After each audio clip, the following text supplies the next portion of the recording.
Les décisions sont difficiles à prendre, on le voit, car pour toute une partie de la population, l'isolement qui dure depuis des mois est une souffrance. C'est le cas des étudiants. Cela fait plus de 10 mois qu'ils suivent quasiment tous leurs cours à distance.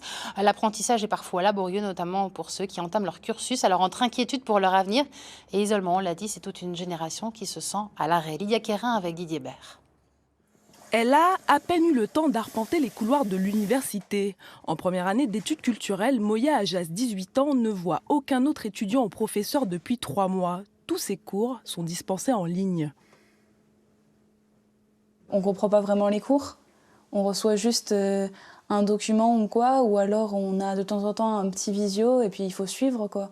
Le prof n'a pas vraiment le temps de prendre chaque élève à part entière et d'expliquer en fonction des difficultés ou des questions que se pose l'élève. Alors c'est réellement compliqué et honnêtement ça tape sur le moral parce qu'on se demande mais en fait est-ce que je suis vraiment faite pour faire des études? Est-ce que je vais vraiment y arriver? À la peur du décrochage scolaire s'ajoute pour elle la difficulté à obtenir de l'aide psychologique. On a des psychologues qui sont mis en place par la fac mais c'est pareil, elles sont surchargées.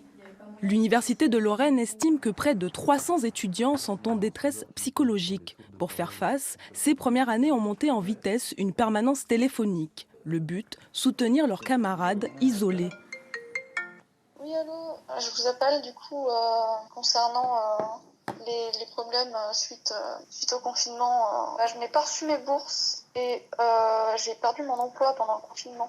On sait à quel point ça peut être compliqué d'avoir accès aux informations ou de même connaître ses droits tout simplement. On aide à prendre les rendez-vous, les accompagner s'ils ont besoin d'aide, etc. En fait, on veut vraiment les aider et faire en sorte que le problème qu'ils ont quand ils nous appellent, il soit résolu, quoi. Et les initiatives de soutien ne manquent pas. Dans cette résidence universitaire, 40 référents solidaires comme ce binôme ont été recrutés il y a 1 mois. Ensemble, ils veillent au bien-être des 320 résidents du site. Et vos études, ça se passe bien? Oui, ça va. Pas de difficulté, tout va bien alors? Oui, ça va. Je pense que c'est un peu différent. Tout le monde doit s'adapter. On n'est pas psychologue ou assistante sociale ou assistant social en fait. Nos missions, c'est d'identifier les problèmes d'abord et si on doit les diriger vers les structures du CROUS, on les dirige vers les trucs compétents en fait.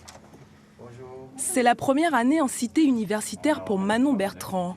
Loin de sa famille, la Mosellane de 21 ans a vécu le confinement dans 9 mètres carrés. Difficile dans ces conditions de se projeter. C'est vrai que la crise sanitaire a fait que du coup, je me suis posé beaucoup de questions, beaucoup de remises en question, tout ça. Et je pensais peut-être faire une formation parce que en fait, je pense pas que je vais continuer dans les filières. Je pense pas que je vais faire un master par rapport aux lettres classiques. Selon un rapport parlementaire, 1 jeune sur 6 aurait arrêté ses études depuis le début de la crise sanitaire.